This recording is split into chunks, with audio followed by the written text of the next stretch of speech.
अस्सलामुअलैकुम दोस्तों, कैसे हैं आप सब। मैं आप सबको यूट्यूब चैनल इंग्लिश लिटरेचर पे वेलकम कहती हूँ। हमने आज जो टॉपिक करना है कवर इस लेक्चर के अंदर वो है प्रेजेंट परफेक्ट कंटिन्यूअस टेंस, जिसको प्रेजेंट परफेक्ट प्रोग्रेसिव टेंस भी कहते हैं। प्रीवियस लेक्चर में हम लोगों ने इनके सिंपल सेंटेंसेस विद एग्जांपल्स को कवर किया था। आज के लेक्चर के अंदर हम बात करेंगे नेगेटिव विद एग्जांपल्स। ये हमारा पार्ट 12 है टेंस की सीरीज़ का। अब तक टोटल हम लोग टेंसेस के ऊपर 12 लेक्चर्स बना चुके हैं।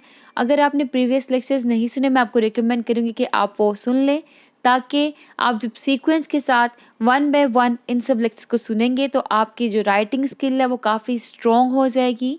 आपको अपनी राइटिंग स्किल के ऊपर कमांड हो जाएगा।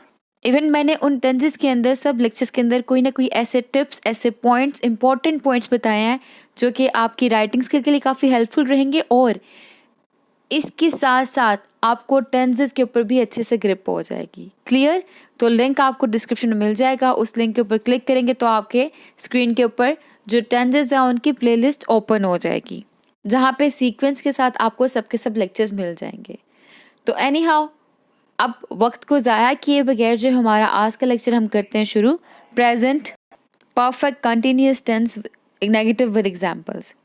तो प्रेजेंट परफेक्ट कंटिन्यूअस टेंस क्या है, जैसे कि मैंने प्रीवियस लेक्चर में भी आपको बताया था, अगेन से रिवाइज करवा दूं। ऐसे टेंस जिनमें एक्शन जो है वो पास्ट टाइम में शुरू हुआ हो और रिसेंटली, बिल्कुल अभी अभी, नाउ ख़त्म हो जाए, या फिर एक्शन पास्ट में शुरू हुआ है और अभी तक वो कंटिन्यू हुआ है। तो इस तरह के टेंस को हम लोग कहते हैं प्रेजेंट परफेक्ट कंटिन्यूअस टेंस या फिर present perfect progressive tense. Clear? इसके अंदर हम लोग टाइम को मेंशन करने के लिए सिंस एंड फॉर का यूज़ करते हैं। जब हमारे पास स्पेसिफिक टाइम मेंशन होता है कि हाँ 9 बजे उसने रोटी खाई है, सुबह के वक्त वो उठी है, तो यहाँ पे स्पेसिफिक टाइम मेंशन होता है, ठीक है, वहाँ पे हम लोग सिंस का यूज़ करते हैं। और जब हमारे पास स्पेसिफिक टाइम मेंशन ना हो, वहाँ पे हम लोग फॉर का यूज़ करते हैं। इन टेंसेस की पहचान एंड पे रहा है, रहा हूँ, रही हूँ, इस तरह के वर्ड आते हैं। और इसके अलावा बीच में कोई ना कोई टाइम मेंशन होता है, जैसे कि मैं सुबह से किताब पढ़ रही हूँ और 1 मार्च से हम इम्तिहान दे रहे हैं। तो यहाँ पे क्या था, एक टाइम मेंशन था, ठीक है। तो ये रहा हूँ, रही हूँ और एक स्पेसिफिक टाइम और नॉन स्पेसिफिक टाइम अंदर मेंशन होना, ये उर्दू और हिंदी में पहचान है किसकी? प्रेजेंट परफेक्ट कंटिन्यूअस टेंस की। क्लियर? अब मैंने बताया सिंस एंड फॉर इसमें यूज़ होता है। प्रीवियस लेक्चर में मैं आपके साथ डिटेल डिस्कस कर चुकी थी सिंस एंड फॉर का यूज़ कैसे किया जाता है। इसमें मैं थोड़ा सा आपको ओवरव्यू दूंगी सिंस एंड फॉर के बारे में। सिंस एंड फॉर, सिंस हम तब लगाते हैं जब हमारे पास स्पेसिफिक टाइम मेंशन होता है, और फॉर हम तब लगाते हैं जब हमारे पास स्पेसिफिक टाइम मेंशन नहीं होता है। जैसे कि स्क्रीन पे टेबल देखें, for a period of time, 3 minutes, 4 days, 3 months, 2 years, 3 centuries, ages. अभी हमारे पास कौन सा टाइम है जो कि स्पेसिफिक नहीं है। 30 मिनट्स कोई भी हो सकते हैं, 4 दिन कोई भी हो सकते हैं, 3 मंथ्स कोई भी हो सकते हैं, और 2 साल कोई भी हो सकते हैं। हम लोगों को क्लियरली नहीं पता वो कौन से 2 साल थे, वो कौन से 3 महीने थे, क्लियरली नहीं पता। इसलिए हम लोगों ने किया यहाँ पे फॉर का यूज़ किया। अब सिंस देखें, a point in past time, यानी कि एक पास्ट टाइम का कोई भी पॉइंट है, स्पेसिफिक टाइम हमारे पास मेंशन होगा। फिर 10 AM Friday, March 2022, 1700 left school. अब ये सारे टाइम्स कौन से हैं? वो जो कि स्पेसिफिक है, जिनका हमें पता है, ठीक है। तो इन सब के साथ हम क्या यूज़ करते हैं? सिंस यूज़ करते हैं। जैसे मैं भी बात करूं कि मैं सुबह से किताब पढ़ रहा हूं, अब यहाँ पे क्या है, मेरे पास एक टाइम है सुबह, मॉर्निंग, यानी कि स्पेसिफिक टाइम आ गया, और किताब पढ़ रहा हूँ। I have been reading a book since morning, मैं यहाँ पे सिंस मॉर्निंग का यूज़ करूँगी। मैं 2 दिन से किताब पढ़ रहा हूँ, अब मुझे नहीं पता वो 2 दिन कोई भी हो सकते हैं, तो I have been reading a book for 2 days, मैं 2 दिन से किताब पढ़ रहा हूँ। तो जब 2 डेज आ गए, स्पेसिफिक डेज नहीं है, वहाँ पे हमने फॉर का यूज़ कर लिया। जब सुबह का वक्त आ गया, स्पेसिफिक टाइम था, हमने सिंस का यूज़ कर लिया। एनी हाउ, प्रीवियस लेक्चर में मैंने इन डिटेल इसको डिस्कस किया हुआ है। अगर आपने वो सुना तो आपको कोई भी कन्फ्यूजन इसमें बाकी नहीं रही होगी। अब हम बात करते हैं present perfect continuous negative sentence के स्ट्रक्चर की। सब्जेक्ट पहले आता है, फिर हैज़, हैव, फिर नॉट, फिर बीन, फिर वर्ब की फर्स्ट फॉर्म, फिर आईएनजी एंड ऑब्जेक्ट। जब वर्ब की फर्स्ट फॉर्म के साथ आईएनजी लगा लिया जाए उसको हम वर्ब की फोर्थ फॉर्म कहते हैं। जेरेंड क्या होता है? जब वर्ब की फर्स्ट फॉर्म के साथ आईएनजी लगाया जाए और वो एज अ नाउन एक्ट करे उसको जेरेंड कहते हैं। मैंने प्रीवियस लेक्चर में भी आपको बताया था, यहाँ पे अगेन रिकॉल करा रही हूँ। जेरेंड में और वर्ब की फोर्थ फॉर्म में डिफरेंस है। वर्ब की फोर्थ फॉर्म मतलब कि जो वर्ब की फर्स्ट फॉर्म के साथ आईएनजी लगाया है वो वहाँ पे एज अ वर्ब ही काम करेगा, ठीक है। जबकि वर्ब की फर्स्ट फॉर्म के साथ जब आईएनजी लगाया जाए और वो एज अ नाउन काम करे तो इट मीन्स वो जेरेंड है। जैसे कि टीचिंग की बात करें, पढ़ाना क्या है? एक नाउन।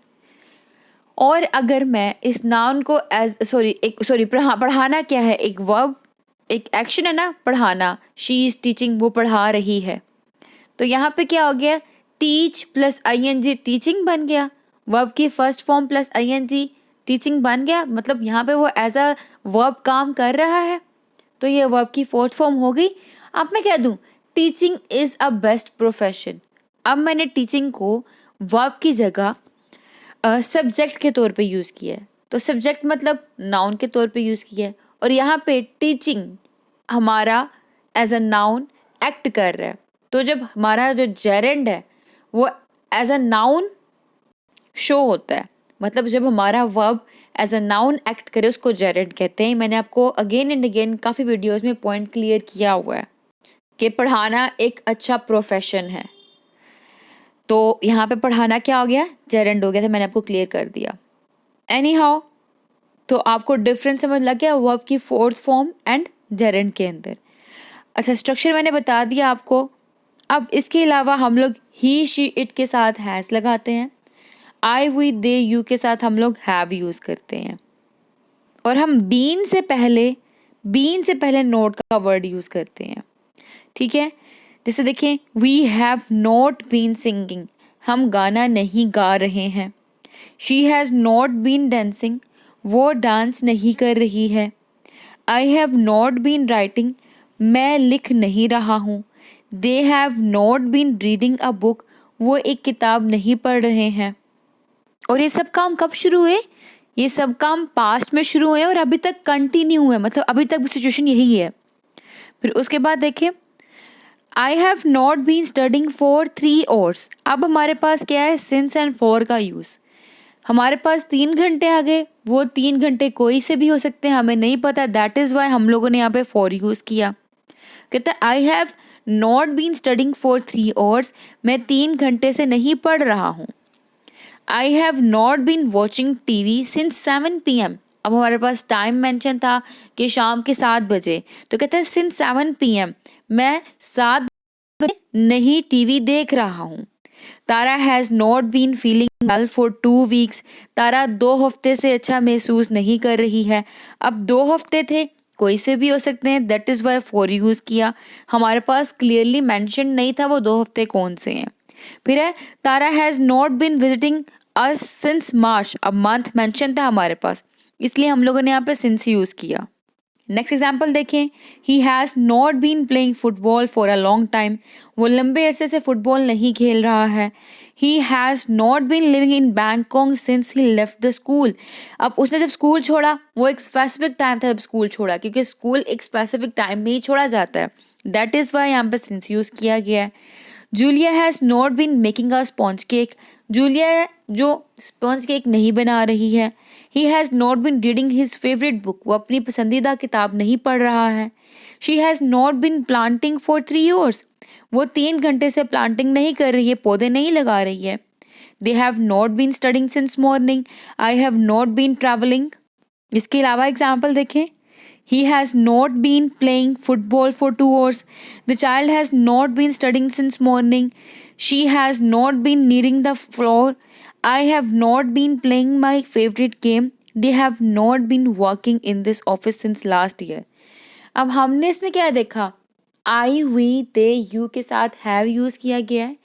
ही, शी, इट के साथ हैज़ यूज़ किया गया है। और हैव और हैज़ के बाद नोट पुट किया गया है और नोट के बाद बीन लगाया गया है। इसके अलावा हम देख रहे हैं जब भी स्पेसिफिक टाइम मेंशन नहीं है वहाँ पे फॉर पुट किया गया है, और जब स्पेसिफिक टाइम मेंशन है तो उसके साथ सिंस का यूज़ किया गया है। इन एडिशन यहाँ पे वर्ब की फर्स्ट फॉर्म के साथ आईएनजी यूज़ किया गया है, ठीक है, जिसको वर्ब की फोर्थ फॉर्म कहते हैं। तो आई होप कि आपको ये प्रेजेंट परफेक्ट कंटिन्यूस टेंस जो उसके नेगेटिव सेंटेंसेस क्लियर हो चुके होंगे। नेक्स्ट वीडियो में हम लोग प्रेजेंट परफेक्ट कंटिन्यूस के इंटरोगेटिव सेंटेंस को डिस्कस करने वाले हैं। तो thank you for watching this video. दुआ में खास याद रखिएगा, वीडियो पसंद है वीडियो को लाइक भी करिएगा, कमेंट में अपना ओपिनियन भी शेयर करिएगा, और हमारे चैनल को सब्सक्राइब करना मत भूलिएगा। Thank you. अल्लाह हाफ़िज़।